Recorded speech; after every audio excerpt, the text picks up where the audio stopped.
नमस्कार। तो आज हम करेंगे मैरिज के चार्ट्स को डिस्कस। तो मैं एक साथ ही काफी सारे चार्ट्स लेकर आया हूँ, 4 चार्ट्स लेकर आया हूँ। उन 4 चार्ट्स के थ्रू हम देखेंगे कि हम मैरिज को किस तरीके से देख सकते हैं।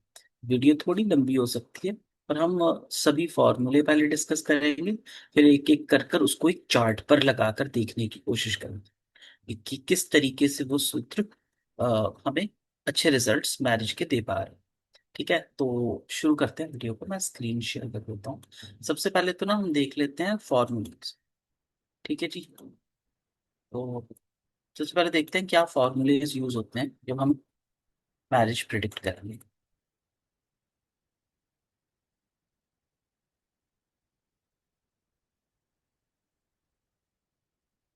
तो सबसे पहली चीज, मैरिज जो होती है वो विवाह हम देखते कैसे हैं? विवाह जो है हम सप्तम भाव से देखते हैं। सबको ही पता होगा 7th हाउस हमारा मैरिज का होता है। यहाँ से हम किसी भी जातक का विवाह देख सकते हैं। मतलब अगर लगन में मैं हूं तो ये मेरा पार्टनर है। पार्टनर का अगर हमें बिहेवियर देखना, पार्टनर की फीचर्स जानना है, पार्टनर का एटीट्यूड जानना है, तो हम वो 7th हाउस से उसको प्रिडिक्ट कर पाएंगे। मैरिज के लिए बहुत इंपॉर्टेंट हाउस होता है 5th हाउस। 5th हाउस क्या बताता है? 5th हाउस आपको बताता है एंगेजमेंट रोका, ठीक है ना, किसी की मैरिज का फिक्स होना, रिश्ता हो जाना। 5th हाउस होता है। 5th हाउस रोमांस का भी होता है ना, तो ये इम्पोर्टेंट रोल प्ले करेगा। फिर कहा जाता है 11th हाउस। ठीक है जी। 11th हाउस भी इंपॉर्टेंट रोल प्ले करेगा। क्यों? क्योंकि ये वृद्धि का स्थान है, और ये की इच्छा पूर्ति का भी स्थान है ना। हाँ, इच्छा पूर्ति, इच्छा पूर्ति का भी स्थान है, तो इसलिए भी इसको कहा जाता है। कुछ कुछ केसेस में इसको हम ऑप्शनल ले लेते हैं। ठीक है ना। कुछ कुछ केसेस में सेकंड हाउस भी कह दिया जाता है, इसको हम स्टार डाल लेते हैं ऑप्शन। क्यों? क्योंकि जब मैरिज होती है तब किसकी वृद्धि होती है? परिवार की, कुटुंब की वृद्धि होती है। तो सेकंड हाउस को भी कुछ लोग कंसिडर करते हैं, पर हम रिजल्ट कहाँ कहाँ से लेंगे? 5th 7th एंड 11th से। ठीक है। दशाओं में सेकंड हाउस की अगर दशा आएगी तब भी हम कह सकते हैं विवाह हो सकता है। ठीक। चलो अब शुरू करते हैं। तो सबसे पहली चीज क्या होगा? हम कभी भी मैरिज देखते हैं, किसी ने पूछा कि क्या मेरी लव मैरिज हो जाएगी, सबसे पहले तो यही सवाल आ जाएगा, लव मैरिज हो जाए। तो लव मैरिज हम कैसे देखते हैं? अगर 5th हाउस का कनेक्शन किसी तरीके से 7th हाउस से बन रहा, मतलब मैरिज का कनेक्शन रोमांस से बन रहा है, तो आप कह सकते हो पहली चीज, पहला पॉइंट क्या हो गया? 5th का कनेक्शन अगर 7th से कहीं से भी बन रहा है तो कह सकते हो हाँ, चांसेस आर देयर, हम चांसेस देखेंगे। पर उसमें अब कुछ इंपॉर्टेंट रोल, उसमें क्या रोल प्ले करेंगे? मंगल का इंपॉर्टेंट रोल आ जाएगा। मंगल करेज होती है, अगर आपके पास हिम्मत होगी तो आप एक्शन ले लोगे। ठीक है ना। उस और दूसरी चीज, राहु का भी इन्फ्लुएंस आपको दिखेगा। ठीक है ना। ठीक है, तो युगी राहु का वर्चुअल इल्यूजन कंफ्यूजन का, तो राहु का भी आप उसके ऊपर इन्फ्लुएंस दिखेगा। अंदर मंगल राहु जैसे राहु का प्रभाव दिखना चाहिए। अब एग्जाम्पल के तौर पर, अब कहते हैं 11वां हाउस कैसे रोल प्ले करेगा? अगर 11वें में बैठा कोई प्लैनेट है, मान लो चंद्रमा है ना, चंद्रमा अगर यहाँ देख रहा है पंचम को, तो ये भी तो एक्टिव कर देगा 5th हाउस को। 5th हाउस को कोई भी हाउस जो एक्टिव कर रहा है उसके थ्रू भी मैरिज हो सकती है। ठीक है जी। चाहे अगर यहाँ गुरु बैठ गया जो अपनी पंचम दृष्टि से देखे, तब भी हम कह देंगे मैरिज हो सकती है। लगन से गुरु देखे, ठीक है ना, लगन से यहाँ देखे, सप्तम को लगन से नवम को देखे, गोचर का गुरु, है ना। तो ये चीज मोटिव लव मैरिज के लिए हम ये देख सकते। ओवरऑल अगर आपने देखना है ना, वो मैंने रेज करके लव मैरिज, ओवरऑल अगर आपने देखना है कि एक नॉर्मल जातक है आपके पास आया और इसने जानना चाहा कि 24-25 के हम हो गए हैं और घर वाले मैरिज के लिए देख रहे हैं, कब होगी मैरिज, है ना। एक आम साधारण इंसान आपके पास आया, कोई लेट मैरिज नहीं है। तो आप कैसे देखोगे? तब आप देखोगे किसी तरीके से 5th हाउस की दशा, आप सीधा दशा पर जा सकते हो। फिफ्थ हाउस की दशा चल रही है। फिफ्थ हाउस कैसे? मान लो यहाँ पर 5 नंबर राशि लिखी हुई है, मान लो यहाँ पर 7 नंबर राशि लिखी है। 5 नंबर राशि मतलब सूर्य, है ना? या तो सूर्य की क्या चल पड़े, दशा चल पड़े, या फिर यहाँ पर शुक्र की दशा चल पड़े। ठीक है, या तो 11th, 11th में मान लो यहाँ 11 ही लिखा होगा, तो शनि की दशा चल पड़े, क्या दिए, मैरिज हो जाएगी। ठीक है जी। हम मैरिज है, कुछ लोग सेकंड हाउस को भी लेते हैं, सेकंड माने शुक्र को, शुक्र की दशा चल पड़े और भी हम कह सकते हैं। तो मैरिज करवाने के लिए फिफ्थ सेवंथ की दशा होनी भी जरूरी है। 11 सेकंड को आप इतना प्रेफरेंस मत दो, फिफ्थ और सेवंथ की अगर दशा चल पड़ी है तो डायरेक्टली कह सकते हो। दशा कैसी कौन सी होनी चाहिए, दशा में भी तो होगा। दशा होती है दो तरीके की, महादशा और अंतरदशा। ठीक है, महादशा और अंतरदशा दोनों ही शादी तो पा सकते हैं। अगर अंतरदशा भी आ गई है, एक अच्छे समय के लिए आ गई है, 4 से 6 महीनों के लिए आ गई है ना, 3 से 6 तक भी काम हो सकता है, आपकी मैरिज हो सकती है। ठीक है। महादशा अक्सर कहा जाता है, महादशा कौन कौन सी, एक नैसर्गिक कह लें, एक अमूमन शुक्र की महादशा में मैरिजेस हो जाती है लोग।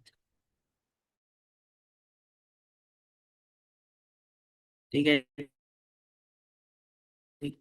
गुरु की दशाओं में मैरिज हो जाती है लोगों की, लंबे समय से नहीं हो रही है तब राहु में भी मैरिज हो जाती है। और मैरिज कोई भी प्लेनेट करवा सकता है। आप ये नहीं कह सकते कि भाई, भाई ना, शुक्र गुरु राहु, ऐसा तो कह नहीं सकते। तो कोई भी प्लेनेट हो, ठीक है, वो मैरिज करवा सकता है। ये तो की राशि की बात, वहां पर बैठा प्लेनेट भी, अगर यहाँ पर 5 नंबर राशि लिखी हुई है, यहाँ पर 7 लिखा हुआ, तो मान लो यहाँ पर गुरु बैठा है, या फिर कह लो यहाँ पर केतु बैठा है, केतु की दशा है, अब मैरिज हो सकती है। ठीक है जी।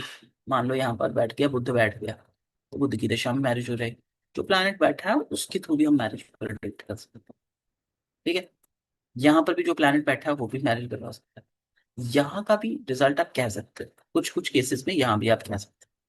ठीक है, अब ये हमने मोटा मोटा देख लिया। अब मैरिज, लेट मैरिज एक सवाल आएगा, लेट हो रही है मैरिज, है ना, उसने कह दिया भाई लेट हो रही है। आप ऐसे ही नहीं बस कह दोगे चलो उसने कह दिया हमने मान लिया भाई लेट हो रही है। लेट, आप पूछो कि उसके समाज में लेट की डेफिनेशन क्या है। जैसे आप नॉर्थ इंडिया में चले जाओगे, है ना, नॉर्थ इंडिया में इजिली 25 से 27 तक लड़कियां पढ़ती हैं। ठीक है, पंजाब वाले साइड में जाओगे तो उसके बाद ही मैरिज होती है। ठीक है, उससे पहले भी हो जाती है, ऐसा नहीं मैं कह रहा हूँ नहीं होती, पर हाँ 25 27 में वो पढ़ रही है, तो हमारे यहाँ नॉर्मल एज है 25 से 31 32 तक मैरिज हो जाती है लड़कियों की। It's a normal thing. But अगर आप यही बात यूपी में करोगे तो यूपी में मैरिजेस थोड़ी अर्ली हो जाती है ना, आप कह लो कि वहां पर मैरिजेस 20 से 25 तक हो जाती है। ठीक है, इनकी डेफिनेशन अलग होगी। ठीक है, अब मुझे और भी स्टेट्स का तो चलो पता नहीं है, अब हर एक स्टेट की, हर एक की देश काल परिस्थिति अलग है। ठीक है ना, तो हम सबको एक ही पायदान पर नहीं ना, ठीक है, सबकी देश काल परिस्थिति अलग। तो आपको जानना होगा कि लेट की डेफिनेशन उनकी क्या है। ठीक है जी, उस अकॉर्डिंग हम लेट बताएंगे। ठीक है जी। कभी कभी तो होता है कि आपको पत्नी से कुछ नहीं मिलेगा, उसका लेट का रीजन ही होगा, लड़की बड़ी, ठीक है, आप छोटे भाई की मैरिज नहीं होती, छोटे भाई की मैरिज नहीं हो रही, कारण पहले उसके कहीं कहीं सूत्र से हटकर देशकाल परिस्थिति देखनी पड़ती है। तो एज एज सच अगर आपके पास जातक कंसल्टेशन के लिए आता, आप वो फटक ऐसे नहीं कुछ भी बोल दोगे, आप पहले उससे पूरा पूछोगे क्या रीजन है, क्यों नहीं हो रही है मैरिज, कुछ आप दो चार सवाल जरूर पूछोगे। पथरी नो डाउट वो तो मैं एनालाइज करेंगे ही, वो तो हमारा काम है, पर हमें देशकाल परिस्थिति भी पता होनी चाहिए, क्योंकि समटाइम देर आर चांसेस कि कुछ चीजें अलग लगती हैं, मैच। चलो अब एक चार्ट पर लगाते हैं ये सभी रूल्स जो अभी हमने देखे। ठीक है, हमारे हमें कुछ नहीं पता, ये चार्ट्स हमें आए हैं और इन्होंने कहा है मैरिज का इनका प्रिडिक्शन देना है। ठीक है, ना हमें बताया इन्होंने लेट मैरिज, ना इन्होंने बताया जल्दी मैरिज, क्या इनका डिवोर्स चल रहा है या इनका क्या चल रहा है, कोई सिचुएशन हमें नहीं पता। बस ऐसे हमें चार्ट्स आए हैं, दे आर मैरिड भी, ये मैरिड हो भी सकते हैं, और इनकी मैरिज हो नहीं हो सकती, ये भी हो सकती है। मान लो 90 के वॉर में, ठीक है, देश काल परिस्थिति देखे तो ये चार्ट क्यों आया होगा, मैरिज के लिए आया हो सकता है पहली चीज, है ना, किसके लिए कि मैरिज नहीं हो रही इसकी, मैरिज कब होगी, हमें कब का जवाब देना, हम क्या करेंगे। ठीक है। पहला रूल क्या है? सेवंथ हाउस देखो। हाउस के ऊपर किस किस का नेगेटिव प्रभाव है? शनि का पहले तो प्रभाव देखो। गुरु और शुक्र एक साथ बैठ गए हैं बुध की राशि में, ठीक है। ठीक है, और सप्तमेश जाकर अष्टम में बैठ गया, ये डिले रीजन का कारण हो गया। कहते हैं ना, अगर 6, 8, 12 में सप्तमेश जाता तब भी डिले हो जाती है। सप्तमेश चला गया 6, 8, 12 में। ठीक है, और हमने देख लिया हमारा ये जो लगन लगन में बैठा शनि है वो देख रहा है, और देखिए और क्या नेगेटिव इन्फ्लुएंस है इसके ऊपर? और कोई दृष्टि तो हमें नेगेटिव दिख नहीं रही है। ठीक है जी। राहु की भी नहीं है, केतु की भी नहीं है, ठीक है। एक कारण दिख गया, एक कारण, ठीक है। मंगल स्वराशि में बैठा है और चंद्रमा के साथ बैठा है, एक तो हमें ये भी कारण दिख गया। ठीक है, मंगल चंद्रमा एक साथ बैठे हैं तो ये ना थोड़ा लव की ओर इंक्लाइंड हो सकता है। ठीक है जी, ये भी कह सकते हैं। मंगल चंद्रमा एक साथ है, प्यार प्रेम प्रसंग की ओर भी हो सकता है ये जातक। ठीक है। अब ये तो हमने मोटा मोटा देख लिया कि इसकी मैरिज में डिले है ना, और डिले का कारण भी दिख गया, शनि देख रहा है और सप्तमेश अष्टम में चला गया। अब और भी तो कारण होगा, सिर्फ यही कारण नहीं होगा, है ना। और भी कारण होगा। एक देखो, कभी कहते हैं किसी की भी मैरिज हो रही है, पहले तो हमने देख लिया कब होगी, ये अभी तक हमने फाइंड आउट नहीं किया। कब होगी? पहले तो राहु की इसकी दशा चल रही है, राहु की दशा चल रही है तो कौन से हाउस ट्रिगर होंगे? एक ये राहु जहां जहां दृष्टियां दे रहा है, ठीक है, ये हाउसेज एक्टिव है इसके, कोई टाइम से अभी तक दश महादशा ने एक्टिव किए होंगे, मतलब अभी ये मोस्ट प्रोबेबली काम के बारे में सोच रही होगी, लड़की है तो किसके बारे में सोच रही होगी? कर्म के बारे में, कारण। ये देखो आप, हमारा 10th हाउस, सेकंड हाउस और 6th हाउस, क्या क्या? कर्म, पैसा और सेवा, ये एक्टिव हुआ पड़ा है। और साथ में अष्टमेश, अष्टम भाव भी एक्टिव हुआ। अष्टम भाव सडननेस ला देता है, ये हमने देख लिया। फिर उसके बाद शुक्र एक्टिव हुआ है, शुक्र बैठा है सप्तम में, तो भाई शुक्र बैठ गया है सप्तम में, तो मैरिज की बातें तो हो रही होगी। कब से चल रही होगी? 24 से चल रही है मैरिज की बातें, 2024 के अगस्त से मैरिज की बातें चल रही। तो अब पूछो क्या इनकी मैरिज हो रही होगी? देखो 11th हाउस में तो इसका एक्टिव हो गया, तो हाँ हम कह सकते हैं इसकी मैरिज की यहाँ पर 27 अगस्त तक यहाँ इसकी मैरिज हो सकती है। ठीक है जी। शुक्र कहाँ देखेगा? शुक्र लगन को देखेगा। ठीक है जी। शुक्र गुरु के साथ बैठा है, ये भी शुभ प्रभाव लेकर बैठा। ठीक है जी। तो हम कह सकते हैं कि हाँ, इसकी अगस्त तक मैरिज हमें दिखती है। पहले तो देख लिया कब होती है, हमने कब का जवाब इस चार्ट में दे दिया, कब होगी ये देख लिया। चलो, अब हम देखते हैं कि क्या इसकी लव मैरिज हो सकती है। लव मैरिज, ठीक है ना। पहले तो चंद्रमा और मंगल एक साथ बैठ के, ठीक है ना, तो चंद्रमा और मंगल एक साथ बैठना, ये भी कह सकते हैं फिजिकल अट्रैक्शन, क्योंकि शरीर है और ये मन है, और ये रोमांस के भाव में है। मंगल इस बॉडी होती है, चंद्रमा मेरा मन है और कहाँ पर है? रोमांस के भाव में, तो हम कह सकते हैं लव मैरिज की ओर इंक्लाइन हो सकता है। और इसका मंगल देखें बलवान, तो हिम्मत वाली भी जाति का हो सकती है। ठीक है। अब कहीं से आप ये देखो, 5th हाउस का कनेक्शन यहाँ पर बन रहा है 7th से, मंगल का कनेक्शन बुध से 9, बुध का कनेक्शन किसी तरीके से मंगल से 9 है। अब हम एक चीज देखते हैं, चलो अभी हम यहाँ पर इतना स्ट्रांगली नहीं कह सकते, पर हाँ इसके यही कह सकते हैं रिलेशनशिप हो सकते हैं, पर लव मैरिज एज सच हम, गुरु के साथ शुक्र भी है ना, गुरु कहाँ का लॉर्ड है? 11th का लॉर्ड है शुक्र। ठीक है, हम कह सकते हैं, पर इसकी इसको ना, इसको हम प्योरली लव मैरिज ना कहें, हम ऐसे कह सकते हैं रिलेशनशिप्स रह रहे हो सकते हैं, है ना। हम इसको ऐसे कंसिडर कर लेंगे कि मल्टीपल रिलेशनशिप्स रह हो सकते हैं। ठीक है जी, ये भी हम कह सकते हैं। चलो, अब देखते हैं हम, कहते हैं कभी भी किसी की मैरिज का सुख देखना है ना, तो मैरिज से फोर्थ देखो, इस भाव को देखना है। अब मैरिज के फोर्थ यहाँ पर तो एक तो सबसे पहले देखा किस किसकी दृष्टि? शनि की दृष्टि, और किसकी दृष्टि आ गई? राहु की दृष्टि भी आ गई ना, और बस। ठीक है जी।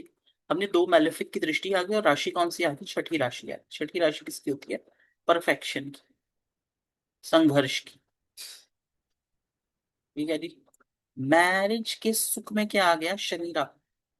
शनि राहु क्या बताता है? शनि राहु का प्रभाव बहुत ज्यादा डिप्लोमेसी, बहुत ज्यादा षड्यंत्र, बहुत ज्यादा कॉन्स्पिरसी, ऐसी चीजें इनको मैरिज के सुख को परेशान कर सकती है। वे भी बहुत ज्यादा पॉलिटिकल हो इनकी सासू माँ और इनके हस्बैंड का कंफर्ट घर, होमली इन्वायरमेंट, ज्यादा षड्यंत्र, पॉलिटिक्स, है ना, ऐसा कुछ वहां पर परफेक्शन ढूंढे, संघर्ष हो, ये सब चीजें हम कह सकते हैं। पहले तो मैरिज के सुख में बहुत खास अच्छा तो हमें दिख नहीं रहा है, ठीक है जी। अब हम देखते हैं फिफ्थ से फोर्थ, ये हो गया आपका प्रेम, प्रेम का सुख। प्रेम के सुख के अंदर देख लें क्या करते हैं। प्रेम के सुख के अंदर सबसे पहले तो मंगल की दृष्टि आ गई। ठीक है जी। राहु ने देख लिया, मंगल राहु केतु खुद बैठे हैं, सूर्य साथ बैठे हैं, तो ये भाव तो हम कह लेंगे पूरी तरीके से पीड़ित। और सप्तमेश का यहाँ पर जाना, सप्तमेश का यहाँ जाना अच्छा नहीं है। ठीक है जी। अब इस चार्ट में देखिए सप्तमेश और हमारा कर्मेश, ये दोनों जहाँ पर कर अष्टम में आ गए। ठीक है जी, किस में आ गए? अष्टम में। तो ये क्या हुआ? ये जातक, जाति का आगे हमारी जाति का खुद कैसी है पहले तो ये देख ले थोड़ा। तो थोड़ा सा इसका, इसकी खुद की एनालिसिस करते हैं। लड़की कैसी होगी? धनु राशि जैसी हो सकती है, सटीक बोलने वाली हो सकती है, साफ स्पष्ट बोलने वाली हो सकती है, थोड़ी सी लथार्जिक, आलसी और थोड़ा सा कह लो हम, शनि कैसा बोलता है? शनि रूड बोलता है, थोड़ा रूड बोलने वाली भी हो सकती है। नो डाउट गुरु शुक्र देख रहे हैं, वो प्रभाव कम दिखेगा पर होगी रूड। ठीक है। उसको कंफर्म आप कैसे कर सकते हो? उसको कंफर्म कर सकते हो, हाँ, राहु का भी प्रभाव। राहु बहुत सुंदर बोलता है, राहु बहुत मैनिपुलेटिव बोलता है, पर शनि का प्रभाव आपको फिर भी दिखेगा। शनि वाला आलसी भी होता है, स्लो वर्कर होता है, और थोड़ा सा रूड हो जाता है। ठीक है जी। प्रभाव मिल जाएगा। ठीक है जी। अब और देखें क्या प्रभाव। 9 नंबर राशि सटीक बोलने वाला होता है, फायरी है ना। और लग्नेश किस भाव में जाकर बैठा? लग्नेश गया है मूवेबल साइड में, है ना। लग्नेश, सॉरी, लग्नेश गया यहाँ पर, सॉरी सॉरी सॉरी सॉरी, इसको इरेज करते हैं, ये रहा। लग्नेश गया है हमारा गुरु। गुरु गया है हमारा कौन सा? डुअल साइन में, है ना। कौन से? डुअल साइन में। भाई ये कभी कभी तो बहुत ही लॉजिकल बिहेव करेगी, कभी कभी बहुत ही मतलब कभी कभी सटीक बोल जाएगी, कभी कभी बिल्कुल फ्लेक्सिबल, कभी कभी बहुत ही ज्यादा स्टबन। तो आप अनप्रडिक्टेबल सा इसका नेचर कह सकते हैं। ठीक है। वो हमने इसके लग्नेश से भी देखा। अब इसका मन कैसा होगा? देखो मन, मन में मंगल है, चंद्रमा है और रोमांस है, ये तो हमने देख ही लिया कि मन कैसा है। थोड़ा सा मन रोमांटिक हो सकता है, हम ये कह सकते हैं जातका का। पर होगी कैसी? स्टफ, साफ बोलने वाली, सटीक बोलने वाली, लॉजिकल, आप ये भी कह सकते हो। ठीक है। राहु का प्रभाव आप इसको इसके धन भाव में बैठा है, तो भाई पैसा चाहिए होगा, है ना। पैसे का होगा इसका कारण। बुध भी देख रहा है उसको, और सूर्य भी देख रहा है। अब सूर्य किस राशि में चला गया? सूर्य चला गया केयर की राशि, कंफर्ट्स की राशि। ठीक है जी। और किसके साथ चला गया? बुध केतु के साथ। बुध और केतु आगे इसके पार्टनर्स। ठीक है जी। हम कह सकते हैं कि भाई कि कुछ ना कुछ काम का एसोसिएशन और इसके पार्टनर का एसोसिएशन में आप सडन इवेंट्स देख सकते हैं। ठीक है ना। सडन अप एंड डाउन, कुछ कुछ सीक्रेटिव चीजें भी हो सकती हैं। ठीक है जी। कुछ सीक्रेट्स भी आपको देखने को मिल सकता है। ओवरऑल अगर हम देखें कि लड़की की पर्सनालिटी कैसे दिखती है, लड़की की पर्सनालिटी थोड़ी सी स्ट्रॉन्ग और ओपिनियनेटेड दिखती है। लड़की बहुत समझदार है, उसको पता है कहाँ क्या बोलना है, और राहु का प्रभाव दिशाओं में भी दिख रहा है। थोड़ा सा वो स्मार्टली बिहेव करेगी, और थोड़ा सा राहु का प्रभाव अभी इस और ले जाएगा, है ना, मैरिज की और लव मैरिज की और इंक्लाइंड कर सकता है। राहु में शुक्र चल रहा है, तो भाई हाँ, आप कह सकते हैं ये इनका षडाष्टक ही चल रहा है, तो प्रॉब्लम षडाष्टक दे रहा है। सेहत की प्रॉब्लम अभी दी होगी इसको। ठीक है जी। तो ये भी हम कह सकते हैं 6 8 का एक्सेस, सडन इवेंट्स चल रहे होंगे, पर हाँ मैरिज हो सकती है, सडन होगी वो,